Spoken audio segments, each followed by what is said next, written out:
Hello friends, welcome back to my channel. आज मैं आपको राम मंदिर के मिस्ट्री के बारे में बताने वाली हूँ। So let's start. भगवान राम के जल में समाधि लेने के बाद अयोध्या धीरे धीरे उजड़ती जा रही थी, लेकिन राम जन्मभूमि पर बना महल वैसा ही था।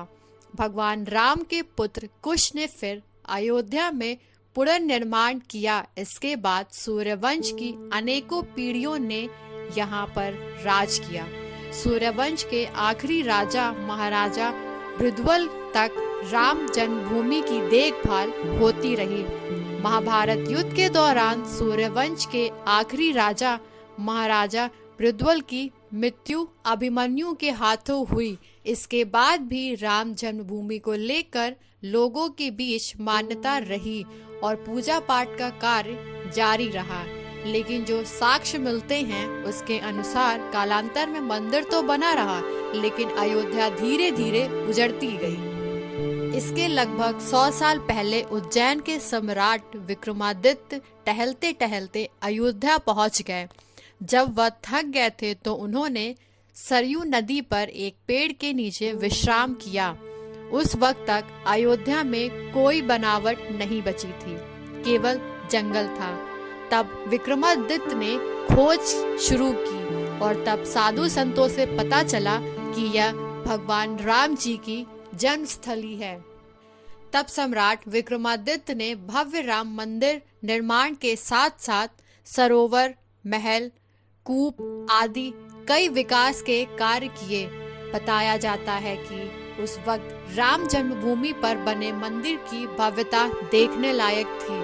विक्रमादित्य के बाद कई राजाओं ने मंदिर का देखभाल किया और पूजा पाठ का कार्य जारी रहा। इसके बाद शुंग वंश के प्रथम शासक पुष्यमित्र ने राम जन्मभूमि पर बने मंदिर का जीर्णोद्धार करवाया था। पुष्यमित्र को अयोध्या से एक शिलालेख मिला जिसमें पता चलता है कि अयोध्या गुप्तवंशी चंद्रगुप्त द्वितीय की राजधानी रही थी। साथ ही उस समय के कालिदास ने भी कई बार अयोध्या में राम मंदिर का उल्लेख किया है।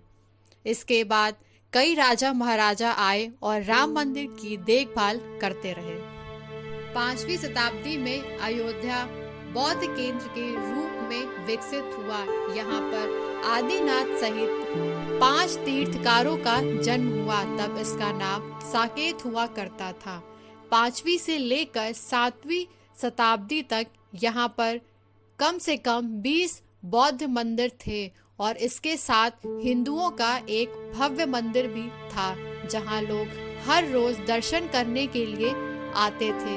इसके बाद 11वीं शताब्दी में कन्नौज के राजा जयचंद्र ने मंदिर से सम्राट विक्रमादित्य का शिलालेख हटवाकर अपना नाम लिखवा दिया। पानीपत की लड़ाई के दौरान राजा जयचंद की मृत्यु हो गई। इसके बाद बाहर से कई आक्रमणकारियों ने आकर अयोध्या सहित मथुरा, काशी पर हमला किया और मंदिरों को नष्ट कर दिया गया और पुजारियों को मार डाला गया। लेकिन 14वीं सदी तक अयोध्या में बने राम मंदिर को नहीं तोड़ सके। कहा जाता है कि सिकंदर लोदी के शासनकाल में भी वहां पर भव्य मंदिर था। 14वीं शताब्दी के बाद मुगलों ने कब्जा कर लिया और 1527 से 28 के दौरान भव्य राम मंदिर को ध्वस्त कर दिया गया और उसकी जगह मस्जिद का ढांचा बनवा दिया गया। इसे मुगल शासक बाबर ने बनवाया था। इस वजह से इसे बाबरी मस्जिद भी कहा जाने लगा। 1853 में उस स्थान के आसपास सांप्रदायिक दंगे हुए जहां मस्जिद का निर्माण किया गया था।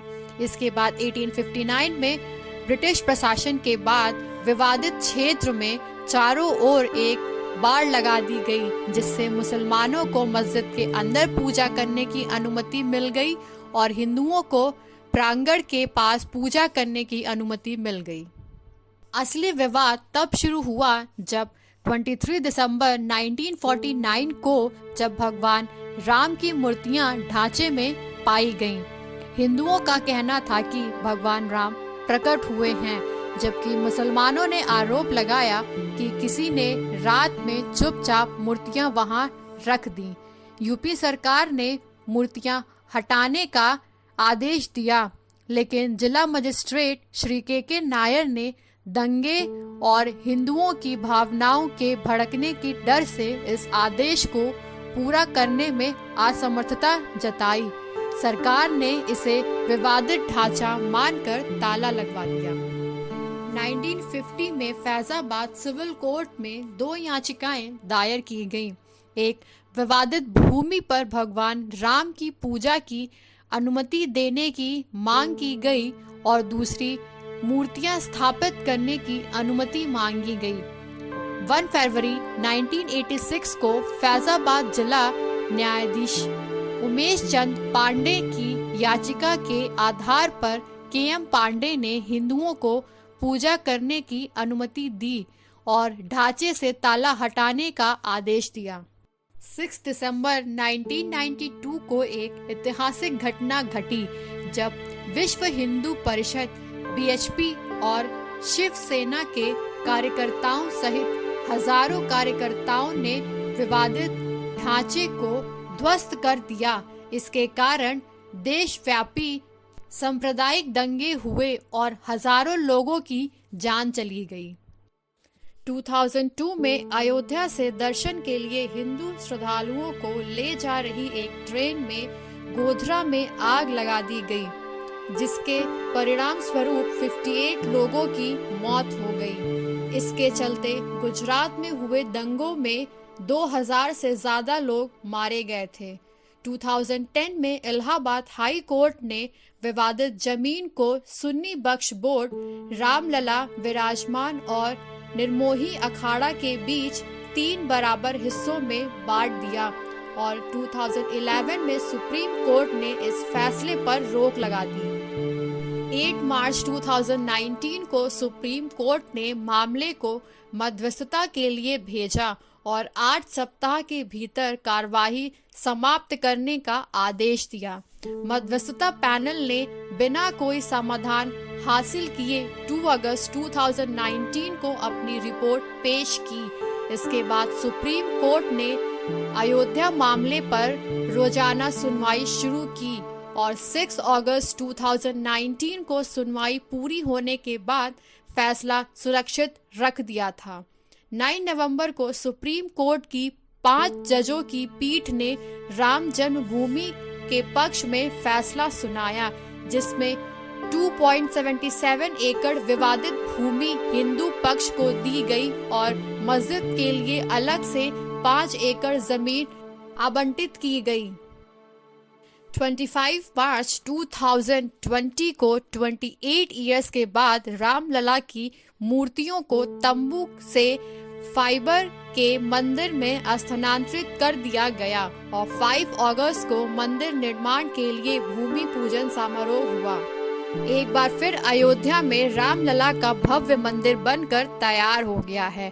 22 जनवरी 2024 को रामलला के भव्य मंदिर की प्राण प्रतिष्ठा होगी, जिससे दर्शकों के चले आ रहे विवाद का अंत हो जाएगा और रामलला की पूजा अर्चना समारोह पूर्वक की जाएगी। अगर वीडियो अच्छी लगी हो तो लाइक और कमेंट जरूर करें और चैनल को सब्सक्राइब कर दें।